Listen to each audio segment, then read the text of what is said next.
Assalamualaikum warahmatullahi wabarakatuh. Alhamdulillahirabbil alamin wa bihi nasta'in wa ala umuri dunya waddin. Wassalatu wassalamu ala asrofil anbiya'i wal mursalin wa ala alihi washabihi ajmain, amma ba'd. Yang terhormat kepada Ibu Anita MSI selaku dosen pengampu pada kuliah kali ini dan teman-teman yang berbahagia. Perkenalkan, nama saya Anissa Febrianti selaku moderator pada presentasi kali ini. Langsung saja kepada pembacaan materi. Di sini saya ditemani dengan rekan saya, ada Rifki Sibromalisi, Nadine, Saipul, Dena, Nurul, Asel, Salma, dan juga Siva. Untuk mempersingkat waktu, langsung saja kita buka diskusi kita pada kali ini dengan membacakan ayatul basmalah. Bismillah. Selanjutnya pembacaan materi. Materi pertama akan disampaikan oleh Rifki Sibromalisi. Kepadanya dipersilahkan. Teori kepemimpinan awal. Teori sifat tahun 1920-an sampai 1930-an. Penelitian terfokus pada identifikasi pribadi karakteristik yang membedakan pemimpin dari non-pemimpin tidak berhasil. Penelitian selanjutnya mengenai proses kepemimpinan, mengidentifikasi 7 ciri yang terkait dengan kepemimpinan yang sukses: dorongan, keinginan untuk memimpin, kejujuran dan integritas, harga diri, kepercayaan diri, kecerdasan, pengetahuan yang relevan dengan pekerjaan, dan ekstraversi. Next, teori kepemimpinan awal. Teori perilaku.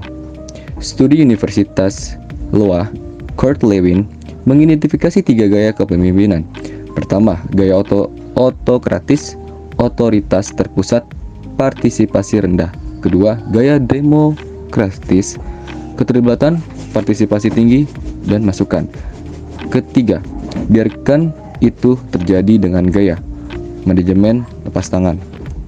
Temuan penelitian hasil beragam. Tidak ada gaya tertentu yang secara konsisten lebih baik untuk diproduksi kinerja yang lebih baik. Karyawan lebih puas jika dipimpin oleh pemimpin yang demokratis dibandingkan dengan pemimpin yang otokratis. Teori perilaku. Studi negara bagian Ohio mengidentifikasi 2 dimensi perilaku pemimpin. Pertama, struktur inisial, peran pemimpin dalam menentukan perannya dan peran anggota kelompok. Kedua, pertimbangan, rasa saling percaya dan menghormati pemimpin terhadap gagasan dan perasaan anggota kelompok. Temuan penelitian hasilnya beragam. Pemimpin yang tinggi pada umumnya, namun tidak selalu mencapai prestasi yang tinggi pada kinerjanya dan kepuasan tugas kelompok.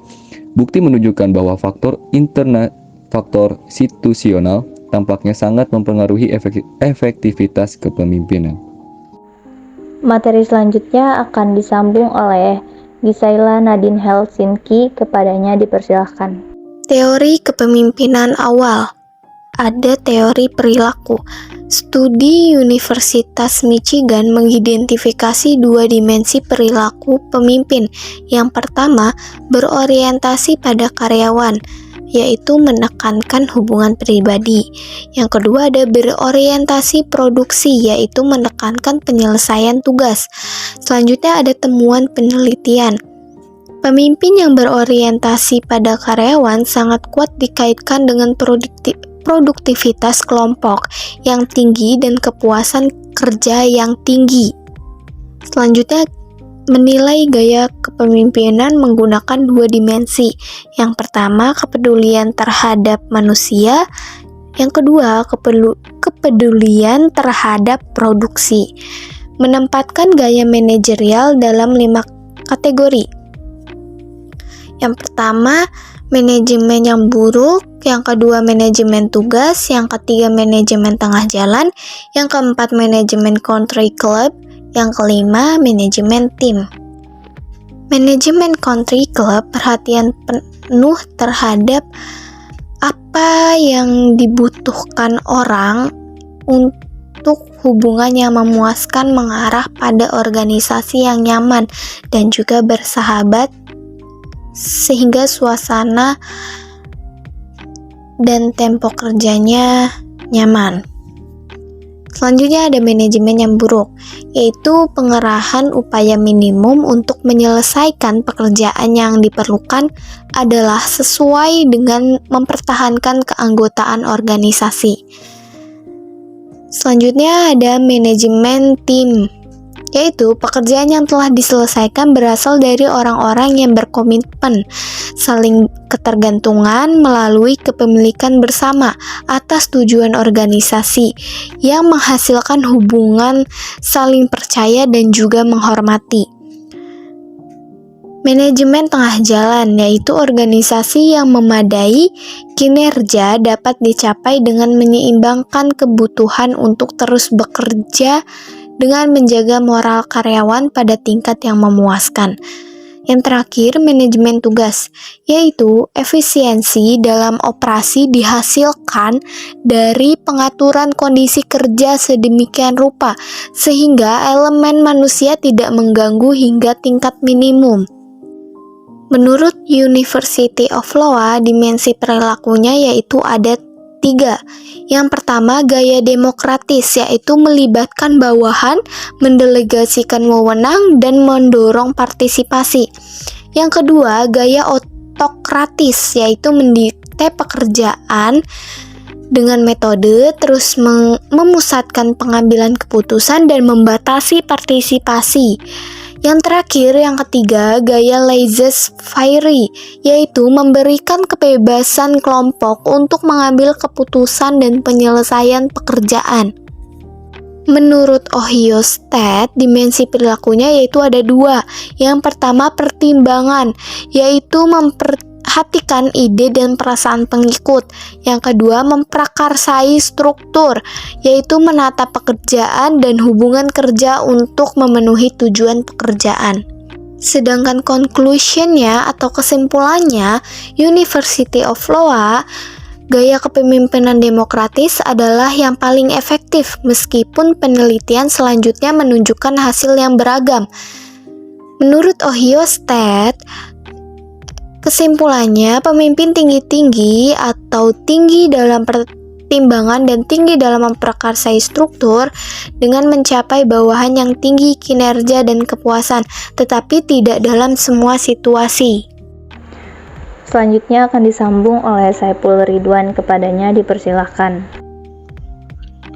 Teori perilaku Universitas Michigan berorientasi pada karyawan, menekankan hubungan interpersonal dan memenuhi kebutuhan karyawan. Berorientasi produksi, menekankan aspek teknis dan tugas pekerjaan. Kesimpulannya, pemimpin yang berorientasi pada karyawan dikaitkan dengan produktivitas kelompok yang tinggi dan kepuasan kerja yang lebih baik. Kotak manajerial. Kepedulian terhadap orang lain mengukur kepedulian pemimpin terhadap bawahannya dengan skala 1 hingga 9, rendah hingga tinggi. Kepedulian terhadap produksi mengukur kepedulian pemimpin dalam menyelesaikan pekerjaan dengan skala 1 hingga 9, rendah hingga tinggi. Kesimpulannya, pemimpin berkinerja paling baik dalam gaya 9,9. Kepedulian tinggi terhadap produksi dan kepedulian tinggi terhadap manusia. Teori kontingensi kepemimpinan, model Fiedler, menyusulkan bahwa kinerja kelompok yang efektif bergantung pada kecocokan yang tepat antara gaya pemimpin dalam berinteraksi dengan pengikut dan sejauh mana situasi memungkinkan pemimpin untuk mengontrol dan memengaruhi asumsi. Gaya kepemimpinan tertentu harus paling efektif dalam berbagai jenis situasi. Pemimpin tidak mudah mengubah gaya kepemimpinan, mencocokkan pemimpin dengan situasi atau mengubah situasi untuk membuatnya menguntungkan bagi pemimpin diperlukan. Kuesioner rekan kerja yang paling tidak disukai LVC menentukan gaya kepemimpinan dengan mengukur tanggapan terhadap 18 pasangan kata sifat yang kontras. Skor tinggi. Kepemimpinan yang berorientasi pada hubungan gaya. Skor rendah, gaya kepemimpinan dan yang berorientasi pada tugas. Faktor situasional dalam mencocokkan pemimpin dengan situasi. 1. Hubungan pemimpin dan anggota. 2. Struktur tugas. Dan 3. Kekuatan posisi. seperti contoh yang tertera dalam temuan model Fielder di bawah ini. Selanjutnya, materi akan disambung oleh Dena, kepadanya dipersilakan. Teori kepemimpinan situasional dari Hershey dan Blanchard menyatakan bahwa keberhasilan kepemimpinan dicapai dengan memilih gaya kepemimpinan yang tepat yang bergantung pada tingkat kesiapan pengikut. Yang pertama itu ada penerimaan. Efektivitas kepemimpinan tergantung pada apakah pengikut menerima atau menolak pemimpin. Yang kedua itu ada kesiapan. Tingkat di mana pengikut memiliki kemampuan dan kemauan untuk menyelesaikan tugas tertentu. Pemimpin sendiri harus mengurangi kontrol dan kontak dengan pengikut seiring dengan meningkatnya kompetensi pengikut tersebut. Teori kepemimpinan situasional dari Hershey dan Blanchard menciptakan 4 gaya kepemimpinan khusus yang menggabungkan 2 dimensi kepemimpinan Fiedler. Yang pertama itu ada telling, yang berarti menginstruksikan, gaya kepemimpinan dengan penekanan tinggi pada tugas dan rendah pada hubungan. Yang kedua itu ada selling, menjual, gaya kepemimpinan dengan penekanan tinggi pada tugas dan tinggi pada hubungan. Yang ketiga itu ada participation, yang itu berpartisipasi, gaya kepemimpinan dengan penekanan rendah pada tugas dan tinggi pada hubungan. Yang keempat ada delegation, yaitu mendelegasikan. Gaya kepemimpinan ini dengan penekanan rendah pada tugas dan rendah pada hubungan. Selanjutnya yaitu teori kepemimpinan situasional dari Hershey dan Blanchard menjelaskan bahwa pengikut memiliki tingkat kesiapan yang berbeda-beda yang terdiri dari 4 tahap. Yang pertama itu ada R1, pengikut tidak mampu dan tidak mau. Pada tahap ini, pengikut tidak memiliki kemampuan atau keterampilan yang diperlukan untuk menyelesaikan tugas dan mereka juga tidak memiliki kemampuan atau motivasi untuk melakukannya. Jadi pengikut itu mungkin merasa tidak percaya diri atau tidak tertarik sama tugas yang diberikannya. Yang kedua itu ada R2, pengikut tidak mau tetapi mau. Pada tahap ini, pengikut tidak memiliki kemampuan yang diperlukan, tetapi mereka memiliki kemauan dan motivasi untuk mencoba dan menyelesaikan tugas. Yang ketiga itu ada R3, pengikut mampu tetapi tidak mau. Pada tahap ini, pengikut memiliki kemampuan atau keterampilan yang diperlukan untuk menyelesaikan tugas, tetapi mereka kurang motivasi atau keinginan untuk melakukannya. Seperti pengikutnya merasa bosan, tidak tertarik, atau memiliki masalah lain yang memengaruhi motivasi mereka sendiri. Yang keempat itu ada R4, pengikut mampu dan mau. Pada tahap ini, pengikut memiliki kemampuan yang diperlukan dan juga motivasi atau keinginan untuk menyelesaikan tugas. Jadi mereka kompeten dan termotivasi untuk melakukan pekerjaan mereka dengan baik. Dalam 4 tahap ini, pemimpin harus menyesuaikan gaya kepemimpinannya dengan tingkat kesiapan pengikut untuk mencapai hasil yang optimal. Selanjutnya yaitu ada model jalur tujuan, menyatakan bahwa tugas seorang pemimpin adalah membantu pengikutnya mencapai tujuan mereka dan memberikan arahan atau dukungan untuk memastikan tujuan tersebut sejalan dengan tujuan organisasi.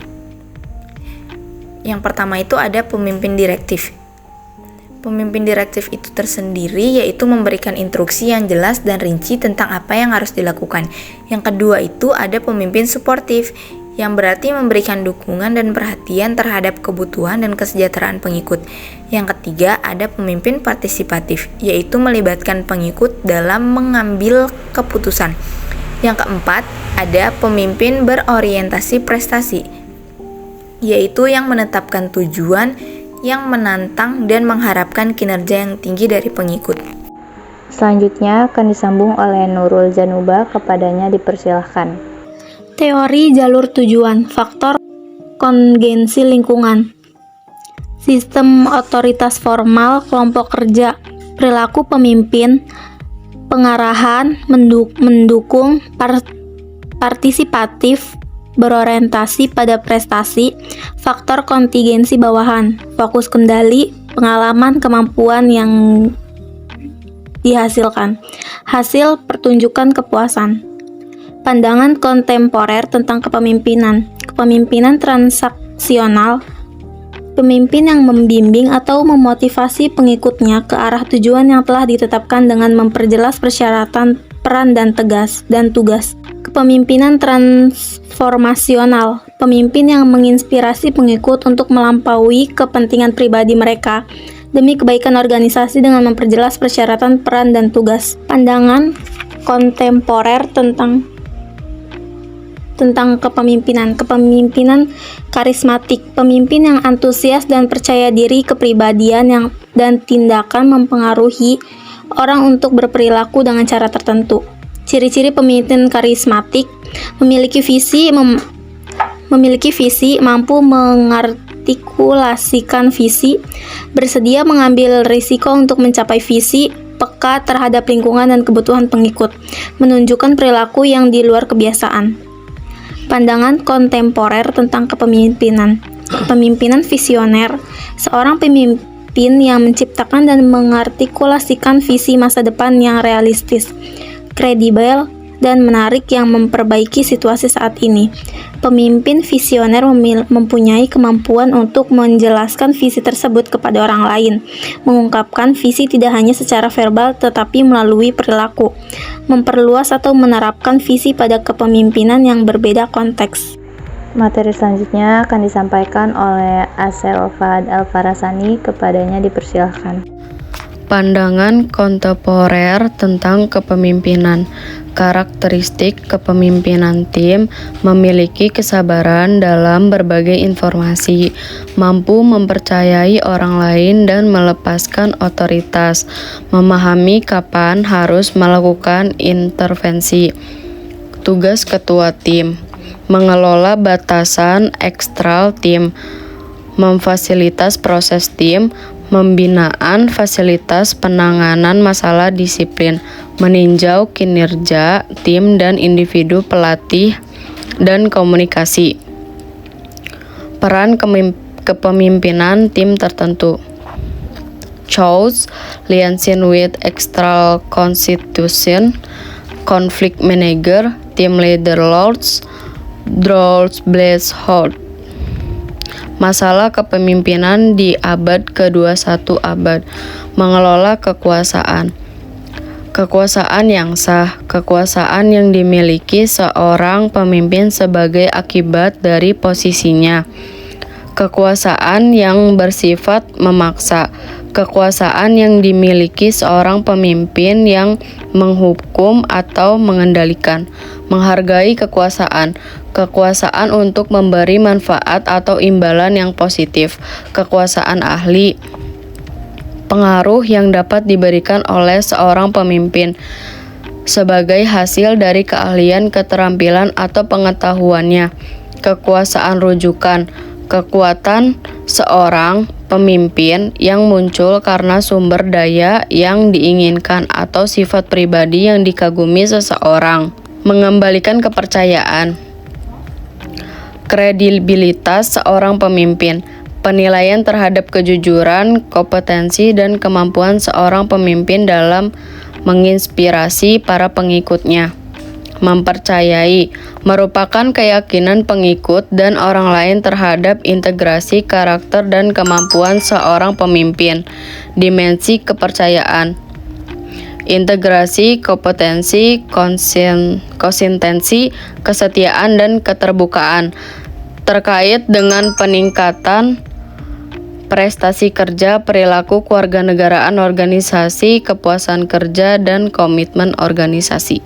Materi selanjutnya akan disambung oleh Salma Aidah, kepadanya dipersilakan. Selanjutnya, terdapat beberapa saran untuk membangun kepercayaan, yaitu praktekkan keterbukaan, adil, ungkapkan perasaan Anda, katakan yang sebenarnya, tunjukkan konsistensi, penuhi janji Anda, pertahankan kepercayaan diri, tunjukkan kompetensi. Selanjutnya, memperdayakan karyawan.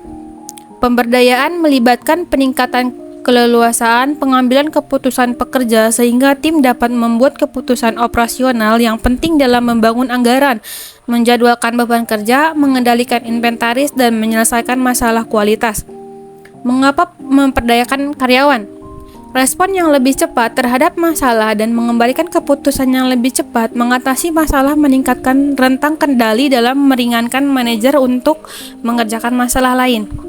Selanjutnya, kepemimpinan lintas budaya dalam elemen universal dari kepemimpinan yang efektif, yaitu terdapat visi, pandangan ke depan, memberi dorongan, dapat dipercaya, dinamisme, positif, dan proaktif.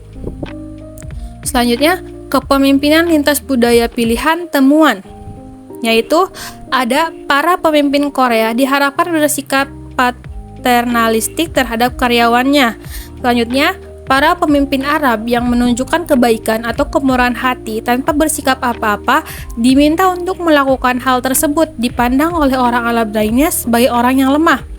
Selanjutnya, para pemimpin Jepang diharapkan rendah hati dan sering berbicara. Para pemimpin Skandinavia dan Belanda yang memilih seorang yang dapat pujian di depan umum cenderung mempermalukannya, bukan memberi semangat orang-orang tersebut. Selanjutnya, para pemimpin yang efektif di Malaysia diharapkan menunjukkan rasa belas kasih dengan menggunakan gaya otokratis dibandingkan gaya partisipatif.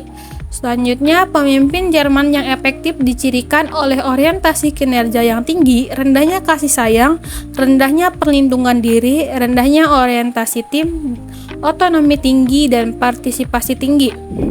Perbedaan gender dan kepemimpinan. Terdapat beberapa temuan, yaitu temuan penelitiannya, pria dan wanita menggunakan gaya yang berbeda. Perempuan cenderung mengadopsi gaya yang lebih demokratis atau partisipatif, kecuali dalam pekerjaan yang didominasi laki-laki. Perempuan cenderung menggunakan kepemimpinan transformasional, dan laki-laki cenderung menggunakan kepemimpinan transaksional. Yang terakhir, materi terakhir itu akan disampaikan oleh Asifa. Kepada Asifa dipersilakan. Baik, terima kasih. Selanjutnya, seperti yang dapat dilihat pada gambar 16.9, di mana manajer wanita bekerja lebih baik. Selanjutnya, yaitu adalah pelatihan pemimpin. Lebih mungkin untuk berhasil dengan individu yang memiliki pemantauan diri yang tinggi dibandingkan dengan individu yang memiliki pemantauan lebih rendah. Individu dengan tingkat motivasi memimpinnya lebih tinggi lebih mudah menerima peluang keseimbangan dan kepemimpinan. Dapat mengajarkan keterampilan implementasi, membangun kepercayaan, pendampingan, dan analisis situasi. Selanjutnya, pengganti kepemimpinan. Karakteristik pengikut. Pengalaman, pelatihan, orientasi profesional, atau kebutuhan akan kemandirian. Ada juga karakteristik pekerjaan yang rutin, tidak ambigu, dan memuaskan. Selanjutnya, karakteristik organisasi. Tujuan formal yang eksplisit, aturan dan prosedur yang kaku, atau kelompok yang kohesif. Materi selanjutnya yaitu istilah yang perlu diketahui. Yang pertama, pemimpin, kepemimpinan, teori pelaku, gaya otokratis, gaya demokratis, gaya laissez-faire, memulai struktur pertimbangan, pemimpin yang sangat tinggi, jaringan manajerial, kemungkinan failure model, kuesioner rekan kerja yang paling tidak disukai, hubungan pemimpin dan anggota, struktur tugas, kekuatan posisi, teori pemimpin situasional, kesiapan, model partisipal pemimpin, teori jalur sampai tujuan, pemimpin transaksional. Pemimpin transformasional, pemimpin karismatik, kepemimpinan visioner, kekuasaan yang sah, kekuasaan yang bersifat memaksa, kekuatan imbalan, kekuatan ahli, kekuatan rujukan, kredibilitas, mempercayai, dan pemberdayaan. Karena rangkaian acara telah kita lalui, saya sebagai moderator pamit undur diri. Wassalamualaikum warahmatullahi wabarakatuh.